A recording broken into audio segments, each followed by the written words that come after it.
الحمد لله الحمد لله على ما جاد، الحمد لله على ما أفاد، الحمد لله معيد الأعياد رب العباد. أشهد أن لا إله إلا الله وحده لا شريك له، وأشهد أن سيدنا محمدا العبد الصادق في قوله وفعله، والمبلغ عن الله ما أمره بتبليغه لخلقه من فرضه ونفله، عبد أرسله الله للعالمين بشيرا ونذيرا، فبلغ الرسالة وأدى الأمانة ونصح الأمة وجاهد في الله حق جهاده. اللهم فصل وسلم وبارك وكرم ومجد وعظم على سيدنا وحبيبنا وشفيعنا وقرة أعيننا ونور قلوبنا محمد صلى الله وسلم وبارك عليه وعلى آله وأصحابه وأهل حضرة اقترابه من أحبابه، وعلينا معهم وفيهم برحمتك يا أرحم الراحمين يا أرحم الراحمين يا أرحم الراحمين.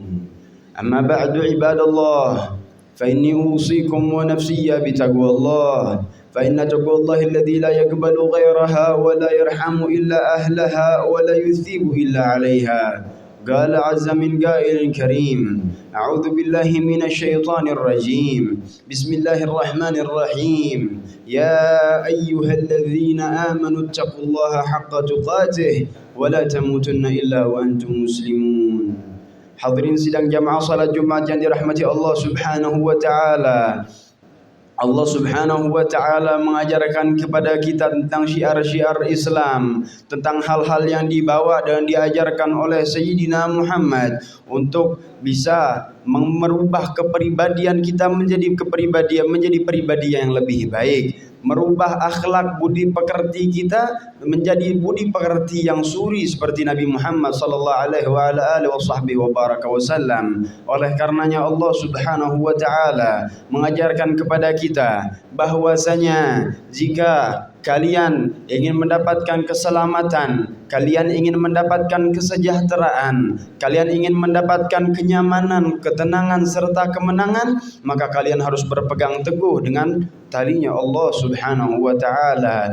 Kalian harus mengokohkan kembali iman kalian kepada Allah Subhanahu wa taala, dan hal yang seperti itu dibawa oleh para pewarisnya Rasulullah sallallahu alaihi wasallam, diajarkan kepada setiap generasi, diajarkan kepada di setiap tempat, di setiap majelis, di setiap ta'lim, dimanapun mereka berada, mereka senantiasa mengingatkan kita tentang ketakwaan kita kepada Allah Subhanahu wa taala dan kepedulian kita kepada agamanya Sayyidina Muhammad sallallahu alaihi wa ala alihi wa sahbihi wa baraka wasallam. Akan tetapi sebagaimana yang telah kita ketahui bahwa di akhir-akhir ini telah banyak ulama-ulama kita yang ditarik dan dicabut nyawanya oleh Allah Subhanahu wa taala. Sesuai hadis Nabi Muhammad sallallahu alaihi wa ala alihi wasallam, "Innallaha la yaqbidul ilma iqabdan yantazi'uhu minan nas." Allah Subhanahu wa taala sebagaimana yang disebutkan dalam hadis, tidak mencabut ilmu begitu saja diambil dari hati dan pikiran manusia. Walakin Allah yaqbidul ilma biqabdil ulama. Allah Subhanahu wa taala membinasakan ilmu dari permukaan bumi ini dengan membinasakan para ulama, dengan mencabut nyawanya para ulama, dengan wafatnya para ulama. Di saat orang-orang tidak ada lagi yang mementingkan ulama, orang-orang tidak ada lagi yang bisa menghargai ulama, orang-orang tidak ada lagi yang bisa mengambil kesempatan daripada ilmunya para ulama, disitulah Allah Subhanahu wa taala tunjukkan rasa kepedulian Allah Subhanahu wa taala. Allah ingin mengajarkan kepada kita bahwa cintanya Allah kepada mereka para ulama jauh lebih besar daripada sekedar cintanya kita kepada mereka para ulama. Para ulama adalah pewarisnya Rasulullah sallallahu alaihi wa ala alihi wa sahbihi wa baraka wasallam.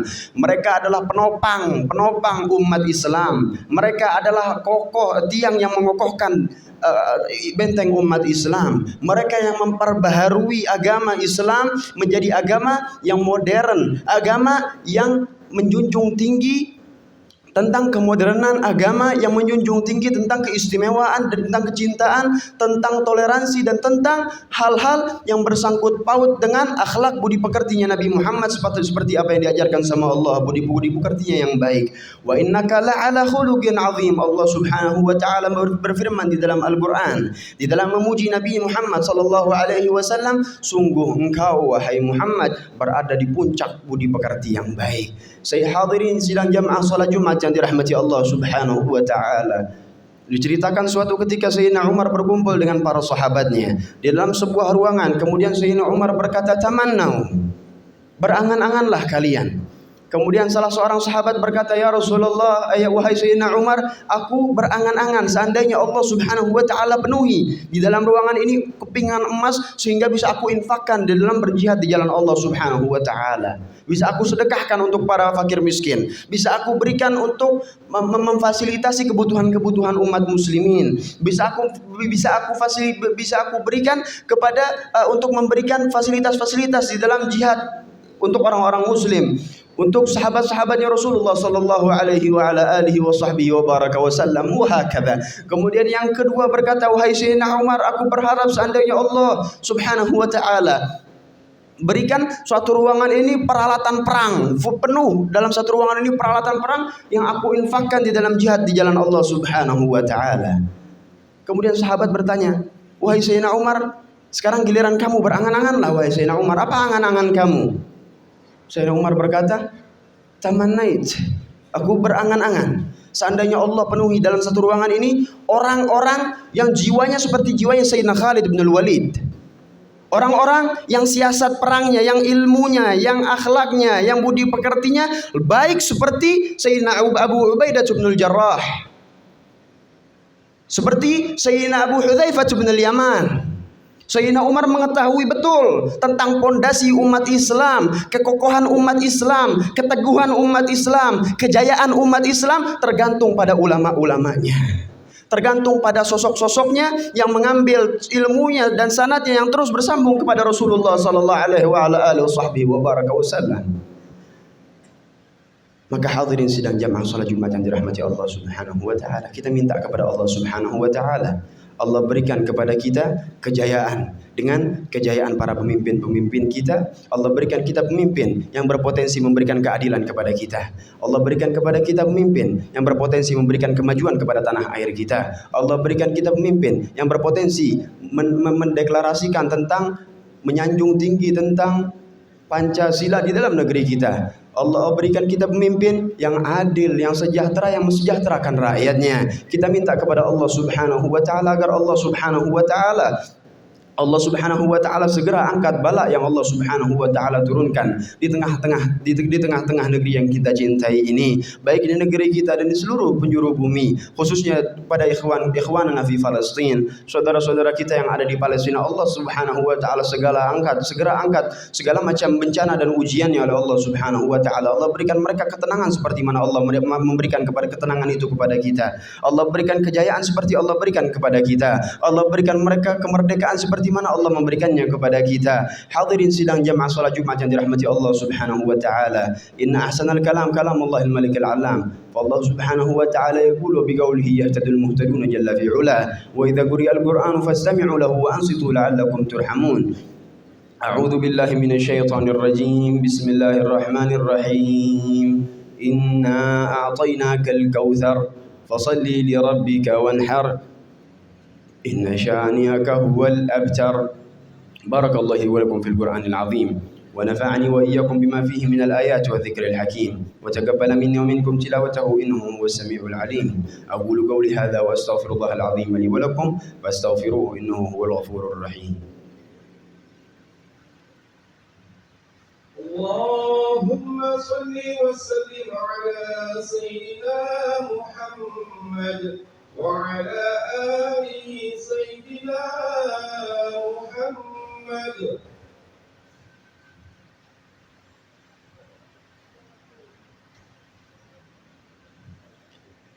الحمد لله منه المبتدأ وإليه المرجع والمآب.